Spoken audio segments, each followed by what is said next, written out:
நான் 4 பேத்த வச்சிருக்கேங்க. எனக்கு 4 புருஷன். என் புருஷனை தாண்டி 4 கள்ள புருஷன் வச்சிருக்கேன். டிக்டாக்ல வந்து ஏன் உடம்ப பார்த்தாலும் எவன் வந்து போட்டோ ஸ்கிரீன்ஷாட் அடிச்சு வளர்க்கணும், எவன் காசு வாங்கி திண்டானோ அவனுக்கு எனக்கு தான் யுத்தம் வந்து.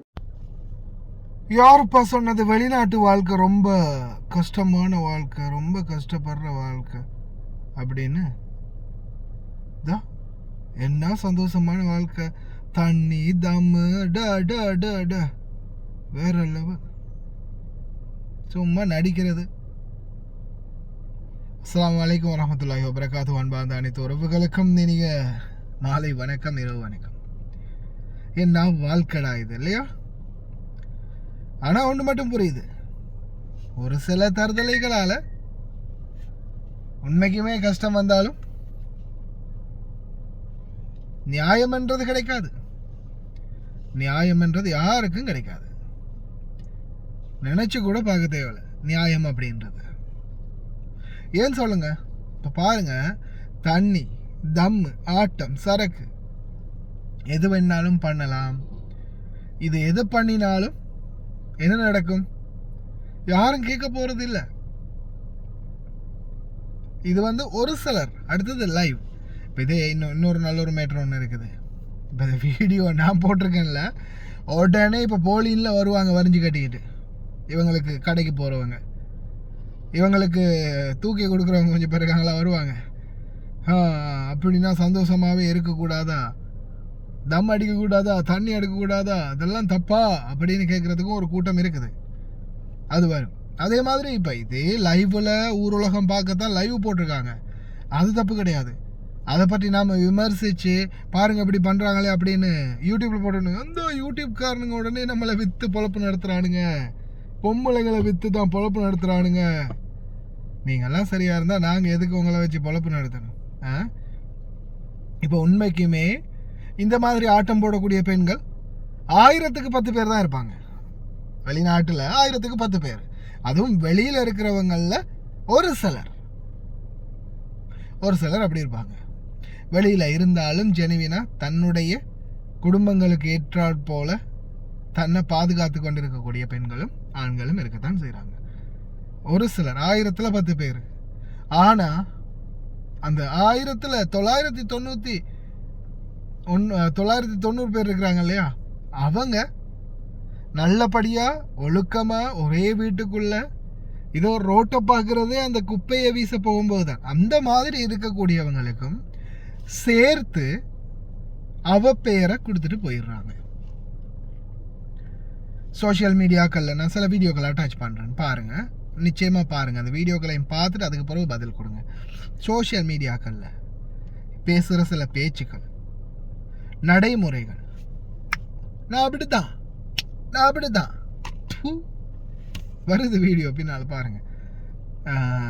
இல்லை, இவங்கெல்லாம் இப்படி பண்ணிட்டா இவங்கெல்லாம் ஹீரோயின் ஆகிடுவாங்க, இவங்களெல்லாம் மக்கள் வந்து தலையில் தூக்கி வச்சு கொண்டாடுவாங்க அப்படின்றது எண்ணம் இவங்களுடைய. ஆனால் அதே வீடியோவை பார்க்கக்கூடிய சில முட்டாள்தனமான ஆண்கள் இருக்கிறாங்க இல்லையா. இப்போ இதே நாட்டில் இப்போ ரீசெண்டாக ஒரு வீடியோ நான் போட்டிருந்தேன். அது ஒரு சகோதரர் பேசுகிற வீடியோ. இந்த ஃபோனில் இருக்கோ தெரியல, இதில் இல்லை. ஒரு சகோதரர் பேசுகிற வீடியோன்னு நான் போட்டிருந்தேன் ரீசெண்டாக.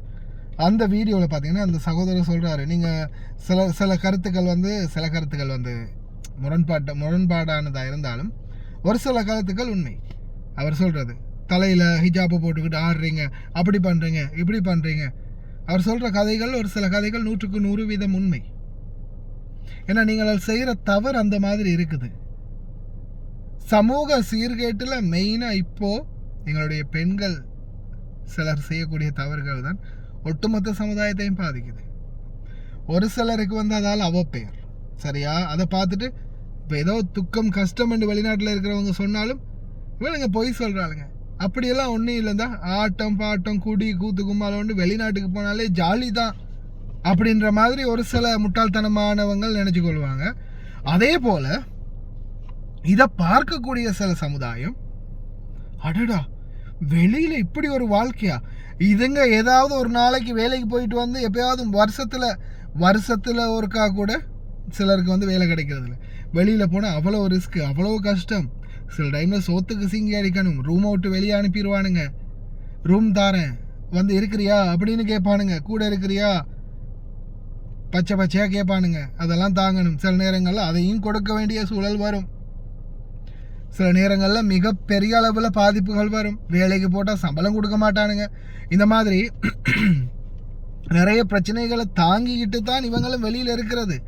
ஆனால் என்ன, நாங்கள் வெளியில் இருக்கிறோம், ஜாலியாக தான் இருக்கிறோம் அப்படின்ற மாதிரி பந்தாவாக காட்டிக்கிறது, அவ்வளவுதான். மற்றபடி வெளியில் இருக்கிற வேலையெல்லாம், வெளியில் இருக்கிற வாழ்க்கையெல்லாம் அவ்வளவு சுலபமான வாழ்க்கை இல்லை.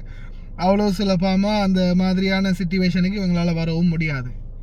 அப்படி இருக்கிறவங்க இந்த மாதிரி கூத்தடிக்கிறது இல்லை. தான் உண்டு தன்னை வேலை ஒன்றுன்னு சம்பளத்தை உழைச்சோமா, மாதம் மாதம் வேலைக்கு போனோமா, வந்தோமா, நல்லா ரெஸ்ட் எடுத்து தூங்கினோமா அப்படின்னு இருப்பாங்க. சில இந்த மாதிரியான வார்த்தைகளை விட முடியாது பெண்கள் இந்த மாதிரி பண்ணுறாங்க. இதை பார்த்துட்டு ஒரு சிலர் என்ன செய்வாங்க, அடடா சொர்க்கண்டா, இந்த நரகத்தில் வீட்டுக்குள்ளே மாட்டிக்கிட்டு கஷ்டப்படுறோமே, இதுக்கு அந்த வீட்டுக்குள்ளே இருக்கிறது தான் சொர்க்கம். வளைச்சி பாதுகாப்பு, ஏதோ டைமுக்கு கிடைக்கிறத சாப்பிட்டுட்டு பாதுகாப்பாக தூங்கி எழும்பி நல்லபடியாக நிம்மதியாக எந்த ஒரு சீரழிவும் இல்லாமல் நூலில் பாதுகாப்பாக இருக்கிற பட்டம் மாதிரி. இதை பார்த்துட்டு ஆசைப்பட்டு வெளி வாழ்க்கையை தேடி பாஞ்சு போனாலோ ஓடி போனாலோ கடைசியில் கை நூலாக இருந்த பட்டம் தான். அங்கே சிக்கி இங்கே சிக்கி அதில் சிக்கி இதில் சிக்கி கடைசியில் சின்ன அபிநமாகி போய் தான் நிற்கணும், எதுவுமே இல்லாமல்.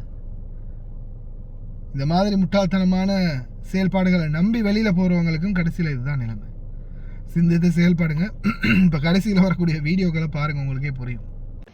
எனக்கு இந்த கதையெல்லாம் தேவைப்படாது. எந்த கதை எனக்கே தேவைப்படாத விஷயம் வந்துட்டு என்னென்னு சொன்னால், இந்த டிக்டாக்ல வந்து ஏன் உடம்பை பார்த்தோனோ, ஏவன் வந்து போட்டோ ஸ்கிரீன்ஷாட் அடிச்சு கொண்டு இறக்குனானோ, எவன் காசு வாங்கி திண்டானோ அவனுக்கு எனக்கு தான் யுத்தம் வந்துட்டு. அவனுக்கு எனக்கு மட்டும்தான் யுத்தம். சரியா? என்னன்னு சொன்னா, எனக்கு இந்த கதை ஒன்றுமே தேவைப்படாது.